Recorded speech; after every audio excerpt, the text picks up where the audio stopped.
Актуелната состојба во Босна и Херцеговина, тензиите на Косово, но и проблемите во Северна Македонија, каде бугарите го условуваат нејзиниот влез во Европската унија, не треба да се занемаруваат, вели професорот по одбранбени политики на Универзитетот Донја Горица во Црнагора Мехмедин Тахировиќ. Затоа вели ситуацијата на Западен Балкан во моментот не е ни малку розова, бидејќи постојат големи разлики помеѓу државите околу тоа како треба Балканот да изгледа во иднина. Неке државе желе да промиене. И некои држави сака да ја променат таа ситуација пред регионот да влезе во Европската унија. Посебно до израз овде доаѓаат амбициите на Србија, која настојува со создавањето на српски свет да ја заокружи територијата каде што живеат срби.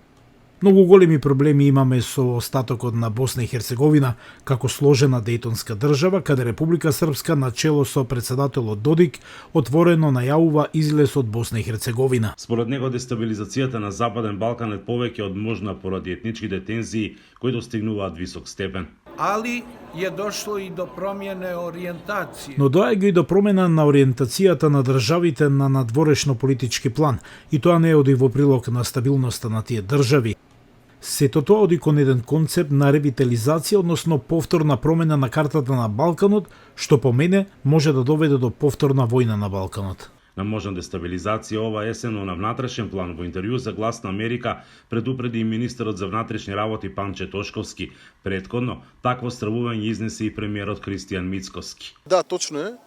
Постојат информации кои што одат во насока на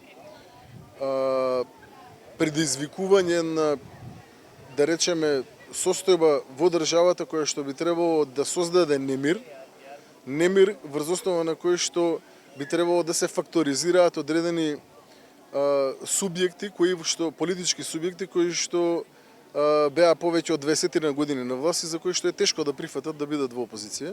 Иван Бошњак, државен секретар во Министерството за човекови и малцински права и друштвен диалог во владата на Република Србија, очекува актуелната нестабилност да биде надмината со европска интеграција на целиот регион.